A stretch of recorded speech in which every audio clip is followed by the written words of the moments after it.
I'm 54 years old, and for most of my life, I've followed all the rules. Imagine that. Sticking to the safe path like it's the only road there is. I got married young, raised 2 daughters, stayed in the same town where I grew up, and worked as a school librarian for more than 20 years. I always thought keeping things steady and safe was the way to go.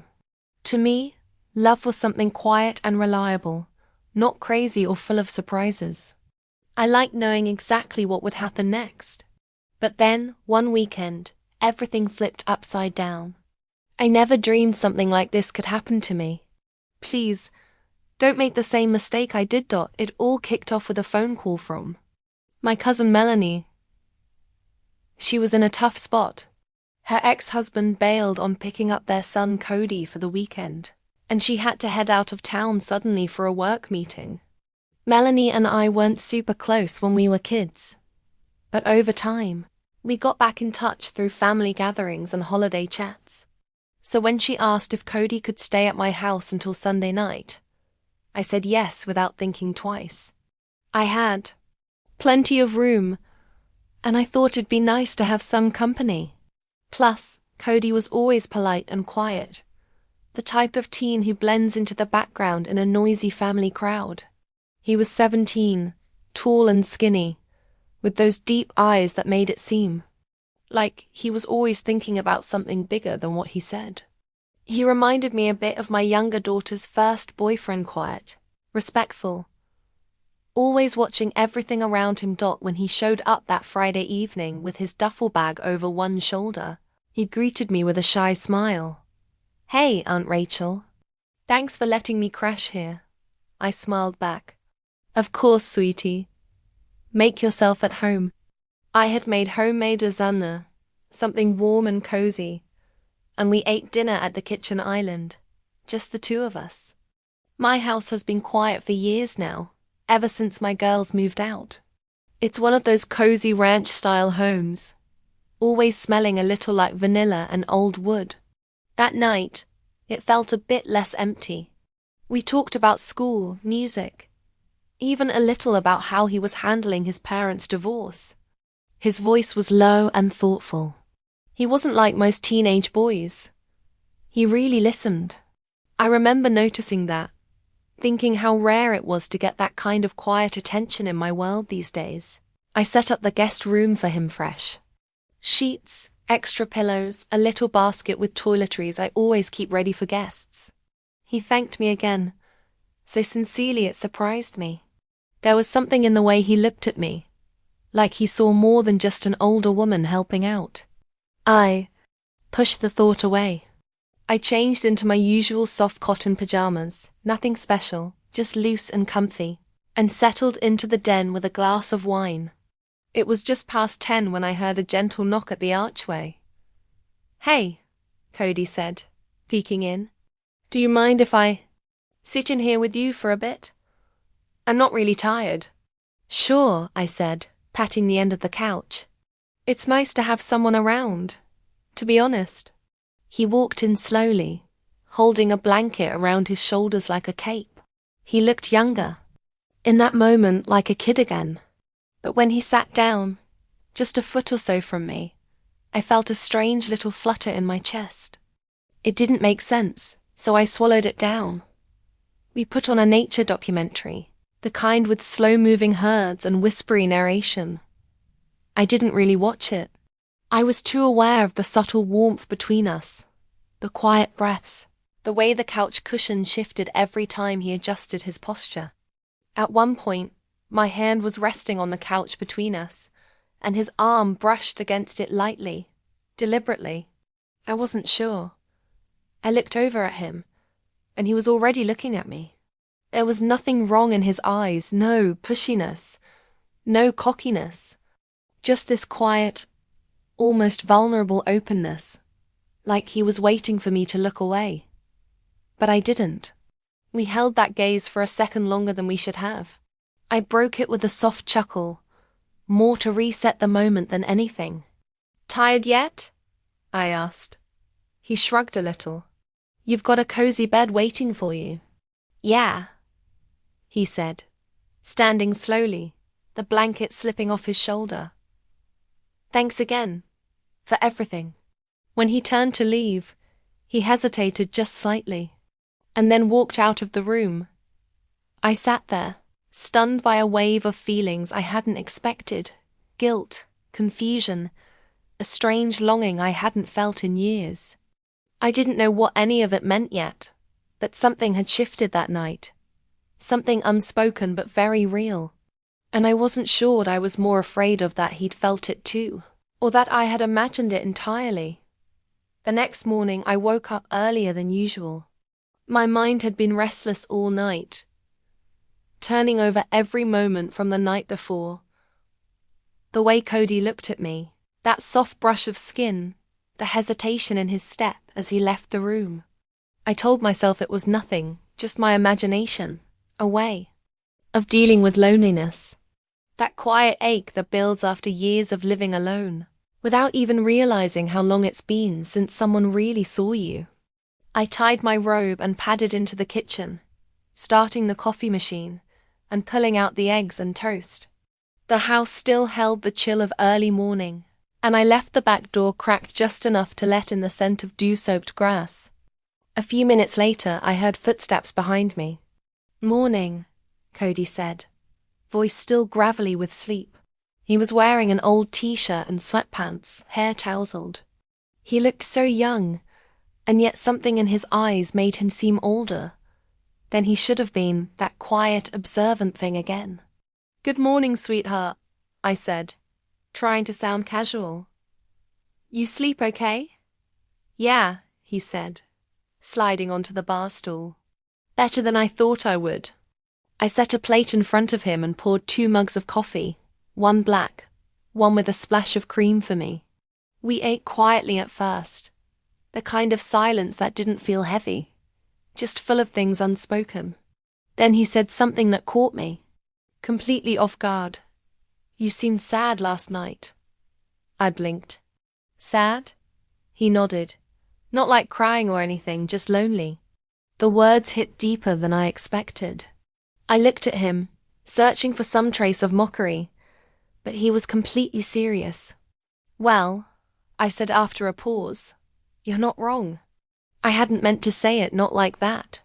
But it was true, and I felt tired of pretending it wasn't. He gave me a small, thoughtful nod and didn't push. Just kept sipping his coffee. The day passed, in small, ordinary ways. He helped me sweep the back patio, and I showed him how to make my mother's lemon bars. We talked about books, music, even his dream of maybe becoming a graphic designer someday. The age gap between us felt like it melted, a little under the weight of honesty. Later that afternoon, a thunderstorm rolled in thick clouds, deep rumbling in the distance. I lit a few candles and put on a soft playlist, the kind with old Motown tracks and warm piano chords. It turned the house into something softer, dreamier. Cody was sitting cross-legged on the living room rug, flipping through a photo album I'd pulled from the bookshelf. One of the old ones, back when my girls were young, before the divorce, before everything changed. "You look really happy here," he said, pointing to a photo of me and the girls at the beach. "I was," I said quietly. "It was a good day." "You still have that smile sometimes," he said. I looked at him. "What smile?" He glanced up. "That one you had in the photo, like the world surprised you in a good way." My throat tightened. No one had said something like that to me in years. I sat down beside him on the rug, feeling the warmth of the candles, the soft weight of memory pressing in. "Cody," I said, "can I ask you something?" "Sure." "Last night, when we were watching that documentary, was I imagining things?" He looked at me for a long second, then shook his head slowly. "No," he said, "you weren't."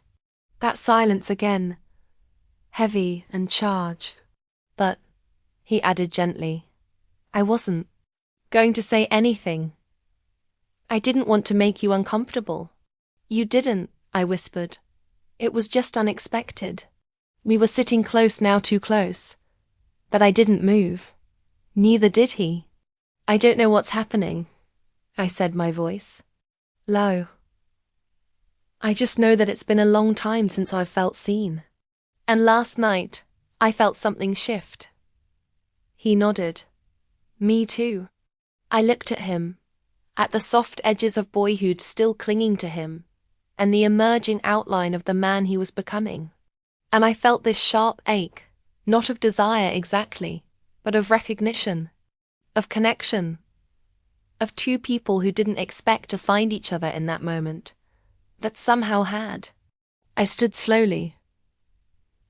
We should get some rest tonight. It's been a strange day. Yeah, he said, standing too, his voice soft. Strange, but kind of good too. As he turned to go, I reached out just briefly and touched his arm. Thank you, I said. He looked at me. For what? For seeing me. He gave a small, almost solemn smile. Any time. And then he was gone down the hallway. And I was left standing in the flickering candlelight, heartbeat in a way I hadn't felt in years. The rain was still coming down the next morning, light and steady. It tapped against the windows like a gentle reminder that the outside world was still turning, even though everything inside me felt like it had paused. I stayed in bed a little longer than usual, staring at the ceiling, my hands resting on my stomach. There was a strange mix of calm and tension in my body, as if something had been set in motion, and I didn't know how to stop it, or even if I wanted to. When I finally walked into the kitchen, Cody was already there, flipping pancakes. In the skillet like he'd been doing it all his life. He was barefoot, hair damp from the shower, and humming something soft under his breath. He turned when he heard me. Morning, he said with a warm smile. Hope you don't mind. I figured you deserved breakfast made for you. That made me laugh, a short, surprised sound. I could get used to this. He placed a plate in front of me, golden. Pancakes topped with fresh fruit. Then let me spoil you while I'm here. The way he said it was gentle, but something in his voice lingered, that thread of tension again. Soft but unmistakable. We ate slowly, talking about nothing at first, the rain, his upcoming finals, a new band he'd been listening to. But now and then, I'd catch his eyes on me, watching, like he was waiting for something, or maybe hoping I'd say something first. I didn't, not yet.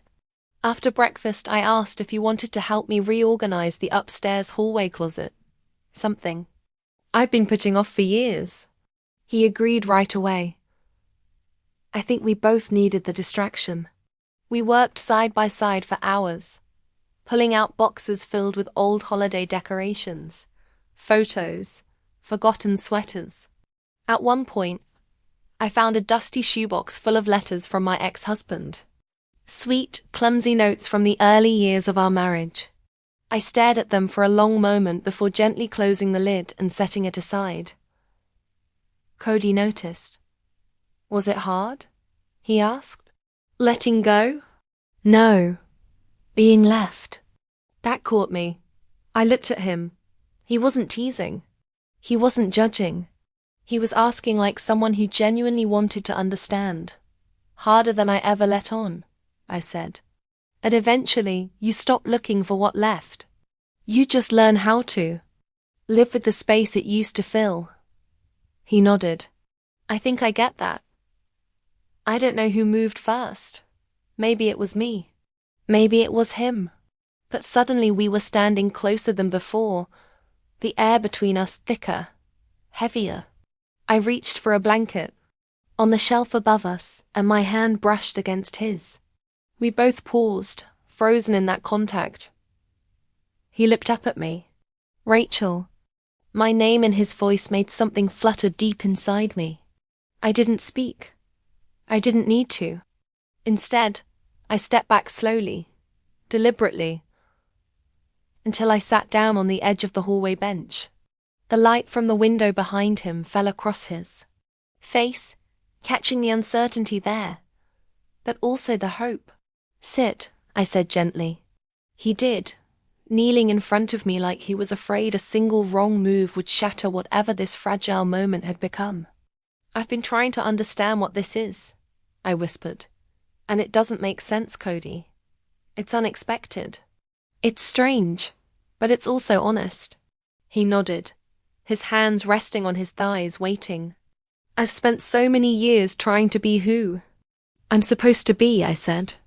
And for one weekend, I want to stop pretending I don't feel things. There was a silence between us, not awkward, but tender, filled with possibility. I'm not asking for anything, he said. I just wanted you to know that being around you feels different. Safe, real. That word, real, echoed in the walls of my heart. And then softly his hand found mine. Not rushed, not demanding, just connection. And I let it stay there. We didn't say much more that afternoon. We went back to sorting boxes, but the energy had changed. We were careful with each other. Every word, every glance carried a new weight. There was something delicate about the day, like a tightrope stretched between two hearts that hadn't expected to meet in the middle. As evening fell and the rain finally stopped, we sat on the front porch wrapped in blankets, sipping tea, watching the last of the clouds roll past. I leave tomorrow, he said quietly. I know. You okay with that? I looked at him. I don't know, I said. But I know I'll remember this. He smiled. Me too. And for the first time in years, I felt something close to whole. Not because I had found someone to complete me, but because someone had seen me exactly as I was, and still chose to stay for a while, even if just for one weekend. Sunday morning arrived like the gentle exhale after a long breath, still soft and filled with that unspoken heaviness of a goodbye. I stood at the kitchen counter, pouring the last of the orange juice into 2 glasses. Cody was upstairs finishing packing his bag. The house already felt emptier, though we hadn't even left yet. The air between us had changed, not in a loud or dramatic way, but in a quiet, settled kind of way. Something had been spoken, even without many words. And something had been felt deeply in a place I hadn't touched in years. He came down the stairs, duffel slung over his shoulder, his hoodie sleeves pushed halfway up his forearms. He looked every bit the teenager he was. And yet something in his eyes felt older, maybe because of what we shared. Or maybe just because I was finally seeing him, without the filter of what was appropriate or expected. Car's coming in 20, I said, sliding a glass toward him. Thanks, he replied, voice soft. We drank in silence, watching the sunlight stretch through the kitchen window. It had finally stopped raining, and the whole backyard shimmered with that just-washed glow. I don't really know what to say, Cody said finally. You don't have to say anything, I replied. Not today. He looked at me then, not with hesitation, not with confusion, but with a calm steadiness I wasn't expecting. I think I'll always remember this weekend. I nodded. Me too. There was a long pause, the kind that doesn't need to be filled, just held. He reached across the counter, his fingers brushing mine. One last touch, soft and intentional. It didn't linger, but it stayed with me. I walked him to the door, and we stood there a moment before opening it. He turned to me. Can I ask you one thing? Of course. Do you regret any of it? My throat tightened. I thought about everything, the quiet conversations, the emotional connection, that fragile spark of something more, and how for once I had let myself feel without apology. No, I said, I don't regret it, but I also know it can't be more than what it was. He nodded slowly. I understand. We hugged a long, silent embrace. It wasn't romantic. It wasn't familial either. It was something entirely its own. The car pulled up, and he walked toward it without looking back. I stood at the door, arms wrapped around myself, and watched as he disappeared down the quiet street. When I went back inside, the house felt still again. But I wasn't the same woman I had been on Friday. Later that night, I sat on the couch, the same one we had shared that first evening, and let myself feel the quiet hum of something I had almost forgotten. The sense that I was still capable of being moved. That even in the second half of life, new things can surprise you. Not always the way you expect. Not always in ways you can explain, but they matter. I don't know if I'll ever see Cody the same way again, or if we'll ever talk about that weekend. What I do know is that for those few days, I let my heart speak again. I let someone see the woman beneath the years, beneath the routine, beneath the silence.